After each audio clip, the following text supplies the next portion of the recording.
Psaume 23, verset 4. Quand je marche dans la vallée de l'ombre de la mort, je ne crains aucun mal, car tu es avec moi.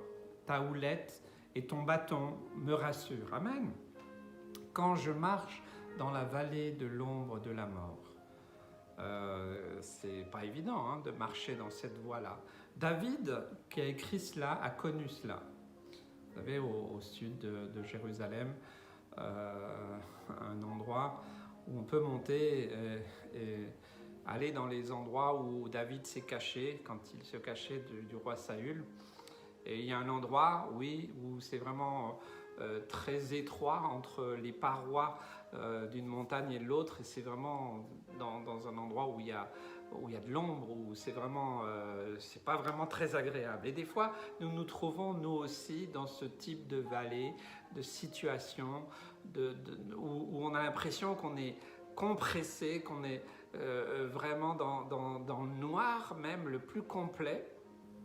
Et c'est vrai, le noir nous fait passer, nous penser donc à la mort, à tout ce qui est ténébreux, tout ce qui peut être là, nous entourer comme des épaisses, dans un épais brouillard. Je crois vraiment que ça, c'est vraiment ce que David a ressenti, ce que nous pouvons ressentir nous aussi. Mais David a pu dire « je ne crains aucun mal ». Wow, parce que quand on est dans une situation difficile, où il y a de la tension, il y a de la pression, eh bien, et c'est comme aujourd'hui, on ne sait pas trop ce qui peut se passer. On a l'impression que le mal peut être partout. Il peut arriver une mauvaise nouvelle. Certains peuvent vivre dans la crainte d'une mauvaise nouvelle. Qu'est-ce qui peut arriver? Et la crainte vient. La crainte, il ne s'est encore pas arrivé, mais c'est une appréhension, c'est quelque part peut-être une autoprotection. Tous nos sens sont en éveil parce qu'on demande qu'est-ce qui va se passer encore aujourd'hui. Et ça peut nous conditionner à nous éloigner, bien entendu, de cette foi et de cette confiance en Dieu. Ta houlette et ton bâton me rassurent. Alors, la houlette, ça a une signification bien particulière dans la parole de Dieu, mais aussi en tant que berger. La houlette, avec son bout recourbé, permettait au berger d'aller chercher dans les arbres les feuilles, les branches, et de les abaisser pour que les brebis puissent se nourrir.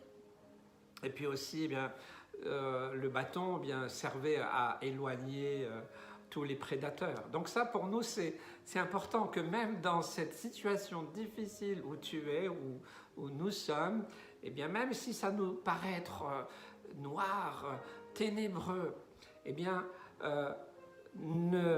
ne crains pas, ou je vais te dire, mon frère, ma soeur, mon ami qui regarde, ne crains plus, ne crains plus.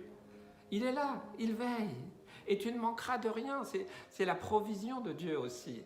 Il va pourvoir, quelles que soient les circonstances, il va pourvoir, il va réellement être là et aussi il va te protéger, il va nous protéger. C'est extraordinaire, avoir un Dieu si grand, si bon, si merveilleux, qu'aujourd'hui tu puisses vraiment le réaliser et marcher de nouveau, sans peur et sans crainte, au nom de Jésus. Amen.